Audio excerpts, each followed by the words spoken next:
Good evening दोस्तों। तो dream RS के यूट्यूब चैनल में आपका स्वागत है। मैं हूं अनिल जांगीर और आज इस सेशन में हम 4 मार्च के इंपॉर्टेंट न्यूज़ और एडिटोरियल डिस्कस करेंगे।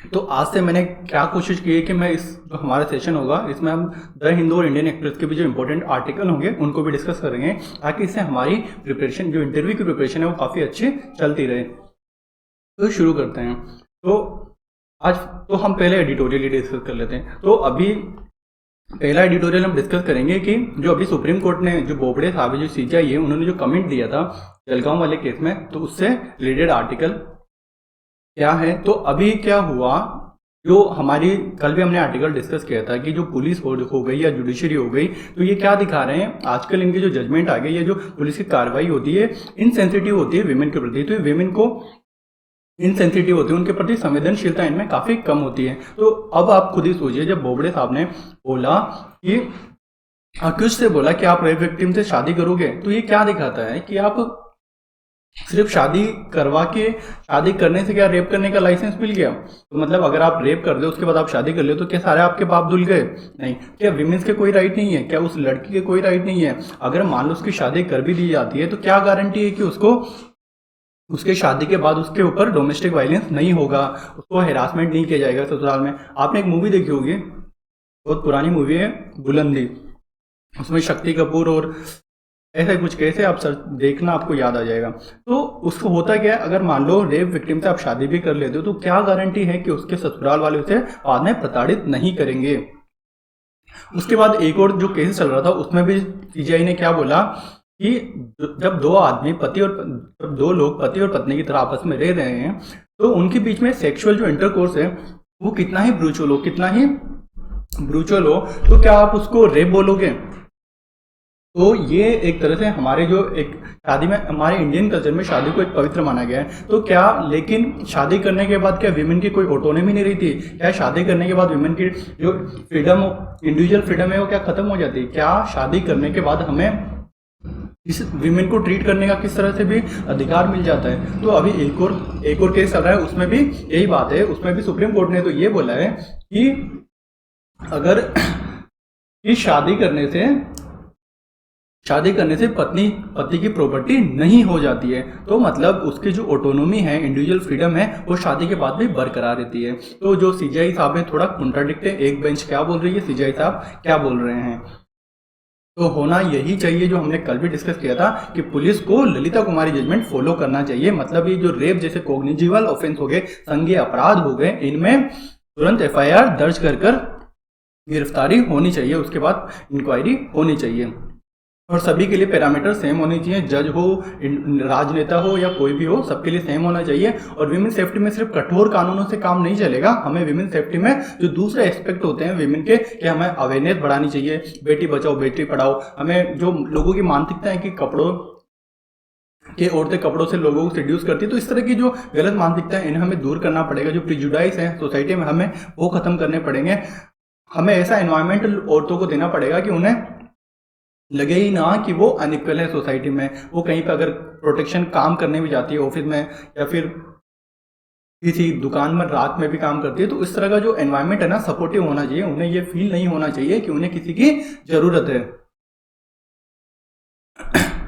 तो यही है, इसमें यही बोला गया है, इस आर्टिकल में यही बोला गया है कि जो रेप होते हैं ये कंपाउंडेबल ऑफेंस होते हैं, तो इनमें सेटलमेंट की तो कोई गुंजाइश ही नहीं होती है। तो आप क्या कर रहे हो, रेप अगर एक्यूज्ड को ये बोल रहे हो कि आप शादी कर लो, तो ये तो सेटलमेंट हो गया? नहीं, रेप ये तो क्या है, कंपाउंडेबल ऑफेंस है, ये कॉग्निजेबल ऑफेंस है। आप तो औरत के जो विमेंस के राइट है आप उनको भी ध्यान दीजिए। तो हमें अगर सीजीआई, अगर जो हमारी जुडिशरी सुप्रीम कोर्ट इतने बड़ा इंस्टीट्यूशन है कि सब इसका इतना रेस्पेक्ट करते हैं, तो वहां पर अगर सीजीआई इस तरह के कमेंट करेंगे, तो ये जो जेंडर इक्वालिटी की हम बात कर रहे हैं, तो कहीं ना कहीं जो हमारी फाइट है मिजोगाइनी के अगेंस्ट, पैट्राइकल माइंडसेट के अगेंस्ट, तो ये उससे हमारी फाइट को कमजोर करता है।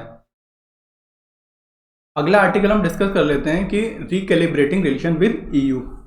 तो इस आर्टिकल में यही बोला गया है कि धीरे धीरे सारे जैसे रीजनल पैक्ट बन रहे हैं, आरसीपी हो गया, उधर उनका टीपीपी हो गया, वो टीपीपी तो नहीं हुआ, 11 एक यूएसए छोड़ के जो बाकी निकल गए, ये जो कई सारे, या फिर अभी जो चाइना ने चाइना ने ईयू के साथ इन्वेस्टमेंट डील साइन की है।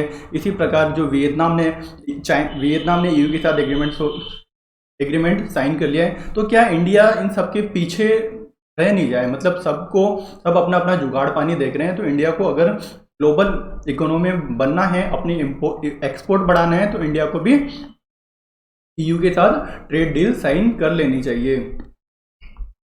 तो क्या क्या इश्यू आ रहे हैं इंडिया के साथ ट्रेड डील में, हम एक बार वो भी देख लेते हैं।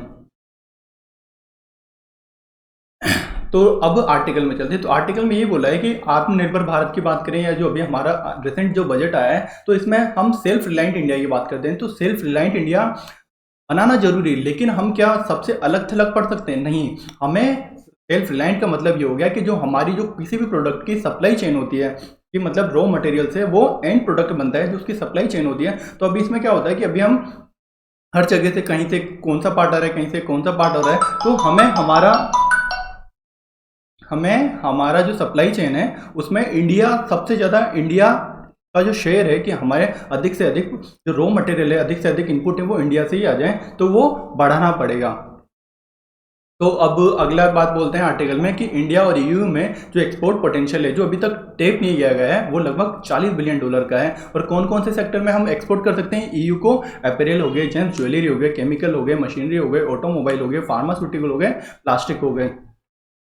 तो अब जिस तरह से हमने पिछली बार बात चल रही थी कि यूएसए ने हमसे जीएसपी हटा लिया था, जनरलाइज सिस्टम ऑफ प्रेफरेंस, उसी प्रकार से ईयू का जनरलाइज सिस्टम ऑफ प्रेफरेंस होता है, तो इंडिया को मिला हुआ है। लेकिन अब दिक्कत क्या आ रही है कि उनका एक कंसेप्ट भी होता है कि प्रोडक्ट ग्रेजुएशन, मतलब जिस तरह से अगर ईयू ने जीएसपी कई सारी कंट्री को दे रखा होगा, 2-5 को तो दे ही रखा होगा, जिनको लगते हैं जो मतलब डेवलपिंग कंट्रीज हैं या फिर जो लेयर डेवलपिंग कंट्री है, जैसे बांग्लादेश हो गए, ये सब हो गए, तो इनको उन्होंने जीएसपी दे रखा है। तो अगर एक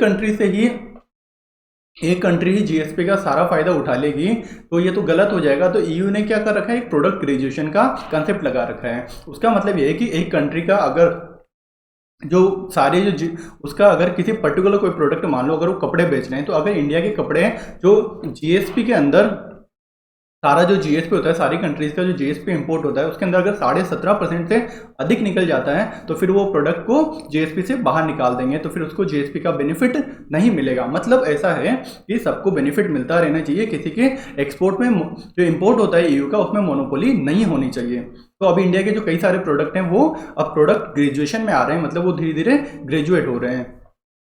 तो अब इंडिया को अब बांग्लादेश को तो फायदा मिल जाता है, क्योंकि इन्होंने साइन कर लिए ईयू के साथ, क्या साइन किया है, एवरीथिंग बट आर्म्स इनिशिएटिव। और वियतनाम ने भी एक एफटीए साइन कर लिया है। तो हमारा अपैरल सेक्टर है, जो कपड़ों का व्यापार है, उसमें कॉम्पिटिटर कौन है हमारे? बांग्लादेश और वियतनाम। तो अब ये साइन कर लिए, तो इंडिया थोड़ा पीछे रह गया है। तो इंडिया ने तो 2000, अब इंडिया को भी कुछ ना कुछ साइन करने की जरूरत है। तो जो हम ईयू से ट्रीटी की बात करते हैं, तो हमारी जो ट्रीटी है बीटीआई है, broad based trade and investment agreement, ये 2007 से बात चल रही है और आज चल रहा है 2021, तो 14 साल हो गए, लेकिन हम अभी तक म्यूचुअल कंकरेंस नहीं ले आ पाए, हम सहमत नहीं हो पाए कि हमारे जो कई सारे एरिया हैं उनमें कंसर्न है, लाइक ऑटोमोटिव हो गया, डेयरी प्रोडक्ट हो गया। हम नहीं चाहते उनके डेयरी प्रोडक्ट यहाँ आए, उनके मेरीन प्रोडक्ट, हमारे मेरीन प्रोडक्ट वहाँ पे अच्छे से जा सकते हैं। हम चाहते, और क्या हो गया कि हम चाहते हैं ई कॉमर्स हो, डेटा सोवरेनिटी हो, तो कई सारे जो इशू हैं अभी बने हुए हैं। तो जो अब बात यही है कि जो इशू हैं जिन पे अभी कॉन्करेंस नहीं आई है, उनको साइड में रखो, जिन पे हो गई है तो उसके हिसाब से तो आप trade and investment agreement sign करो, ताकि हमें एक्सपोर्ट का बेनिफिट मिलता रहे। तो अभी कल हमने एक आर्टिकल पे डिस्कस किया था कि इंडिया में शुगर प्रोडक्शन बढ़ गया है और यूरोप में शुगर प्रोडक्शन कम है, तो हम ये भी एक्सप्लोर कर सकते हैं, हम ईयू को शुगर भी एक्सपोर्ट कर सकते हैं। तो यही है कि हमें बीटीआई को फटाफट से कंक्लूड करना चाहिए। अगला आर्टिकल जो हमारा कल इंडियन एक्सप्रेस का था कि इंडिया ने जो अपनी इंडियन आत्मनिर्भरता in space and pharmaceutical is an exception, it must be no. तो यही है कि इंडिया ने जो अपनी, जस्ट अ सेकेंड,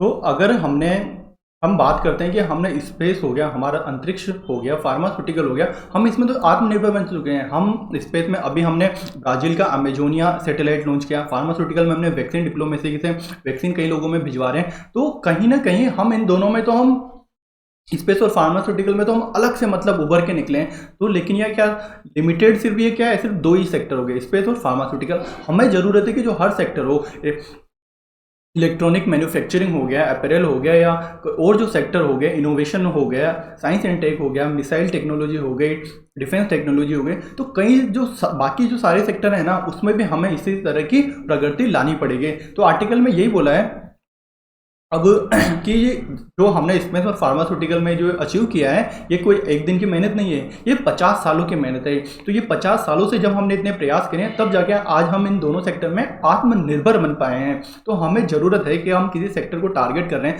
जैसे आर्टिफिशियल इंटेलिजेंस हो गया या कई सारे हो गए, तो हम आज से टारगेट करेंगे अच्छे से। इलेक्ट्रॉनिक मैन्युफैक्चरिंग हो गया, तब जाके हमें 20-30 साल में कुछ देखने को मिलेगा। तो अभी इंदिरा गांधी के बारे में भी इसमें बात की गई है कि आपको कुछ पॉइंट लिखने हैं इंदिरा गांधी के योगदान के बारे में, तो आप लिख सकते हो कि इसरो का इंदिरा गांधी ने ऑथराइज किया था कि आप इसरो बना लो 1972 में। इन्होंने इंडियन पेटेंट एक्ट जो 1970 का था उसको मंजूरी दी। उसी से क्या हुआ, हमारा डोमेस्टिक फार्मास्यूटिकल सेक्टर बना। इन्होंने राइट्स रेलवे की एक rail India technical and economic service provide जो राइट्स हैं, rail India technical and economic service, ये इन्होंने बनवाई। तो इससे क्या हुआ कि हमने हमारा जो रेलवे का बिजनेस है वो अफ्रीका एंड एशिया में बढ़ाया।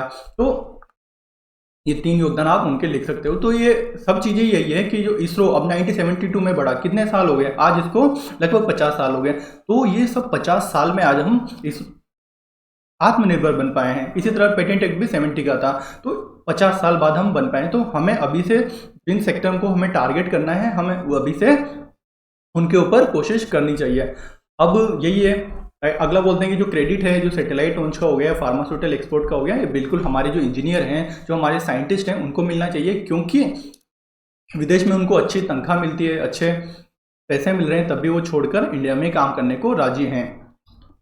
अब इन सबसे हुआ क्या है, जब इंडिया रीजनल पावर बनने की बात करता है, हम रीजनल सिक्योरिटी प्रोवाइडर की बात करते हैं, तो हमने दिखा दिया है कि हम लो कॉस्ट, क्या कम कीमत में नॉलेज बेस्ड जो प्रोडक्ट होते हैं, मतलब ये जैसे सैटेलाइट हो गया या फार्मास्यूटिकल हो गया, इनमें नॉलेज चाहिए, इनमें आपको नॉलेज चाहिए, इनमें आपको लेबर देने से काम नहीं चलेगा। ये जो नॉलेज वाला पार्ट आ जाता है, तो हमने दिखा दिया है कि हम लो कॉस्ट में नॉलेज बेस्ड प्रोडक्ट दुनिया को प्रदान कर सकते हैं।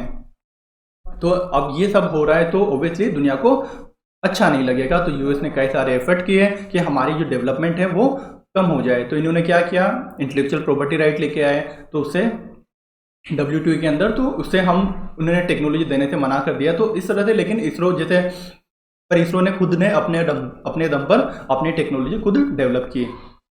अगला आर्टिकल, अगली बात इसमें ये बोली गई है, लेकिन अब ये सब तो बढ़िया बढ़िया बातें हमने सुन ली कि नॉलेज बेस्ड डिप्लोमेसी, जो जिस तरह से हम सैटेलाइट दे रहे हैं, हमने पहले भी सार्क के लिए सैटेलाइट डेवलप किया, सार्क के लिए सैटेलाइट लॉन्च किया था। तो जो हमारी नॉलेज बेस्ड डिप्लोमेसी है, ये धीरे धीरे घट रही है, बढ़ने की बजाय। अब घट कैसे रही है आप देखिए, फिर जब इंडिया 1950s 1960 की बात करते हैं, तो हमारे पड़ोसी देश के लोग हो गए, एशिया के हो गए, अफ्रीका के हो गए, ये लोग इंडियन यूनिवर्सिटी में पढ़ने आते थे, BHU में पढ़ने आते थे, IITs में पढ़ने आते थे, लेकिन आज कोई नहीं आता। हमारी जो ये म्यांमार की जो जिनको अभी अरेस्ट किया गया है, वांगचुक, क्या आप नाम देख लेना, मेरे को प्रोनाउंसिएशन में हमेशा दिक्कत आती है उसकी, हाँ। और उसके बाद ये ओली साहब हो गए, उसके बाद हमारी खालिद, ये शेख हसीना हो गई, ये सब क्या इंडिया में पढ़े हुए हैं। तो लेकिन क्या आज कोई आप देखते हो ऐसे पढ़ने आ रहे हैं, नहीं आ रहे हैं। तो ये तो गजब बेइज्जती है यार, इंडिया पर रीजनल लीडर बन रहा है और हमारे पास ये आसपास के एशिया वाले गरीब लोग ही नहीं आ रहे पढ़ने, अफ्रीका वाले ही नहीं आ रहे।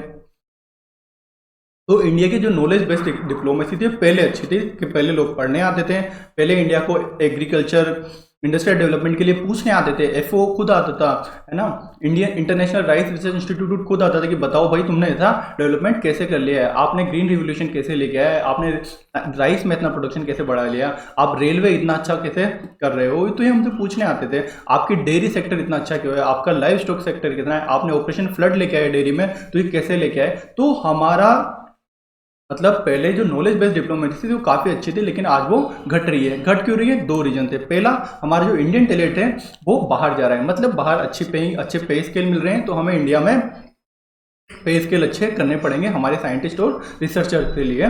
दूसरा कि हमें चाइना से कंपटीशन मिल रहा है, ओब्वियसली चाइना में भी बेटर, चाइना भी गुड प्रोडक्ट प्रोवाइड कर रहा है, लेकिन वो क्वालिटी में इतना घटिया नहीं होते, उनके ऊपर तो टैग मतलब लग गया ना, चाइनीज प्रोडक्ट समझ लो आप क्वालिटी में कैसे होंगे।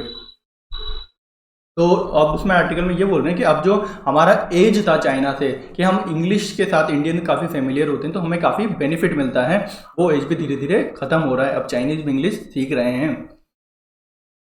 तो सबसे बड़ा सेटबैक हमें क्या लगा हुआ है हमारी नॉलेज इकोनॉमी में, वो है हायर एजुकेशन। क्योंकि अब ये आसपास के नेपाल, भूटान, श्रीलंका, ये बच्चे, यहाँ के बच्चे हमारे यहाँ पे पढ़ने नहीं आ रहे हैं, तो ये तो घोर बेइज्जती है।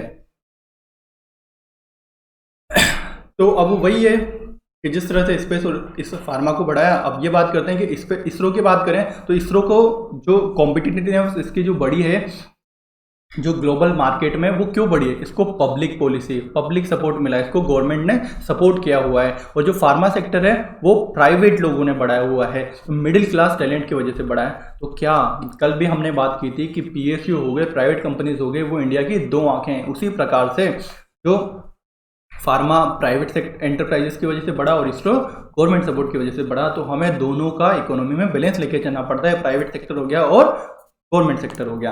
तो हमें चाहते हैं कि हम जिस तरह से स्पेस और फार्मा में एक्सेप्शन, इनको एक्सेप्शन नहीं, ये नॉर्म होना चाहिए, सब सेक्टर में हमारी ऐसी ही कैपेबिलिटी होनी चाहिए। अगला आर्टिकल, चलो ये हो गए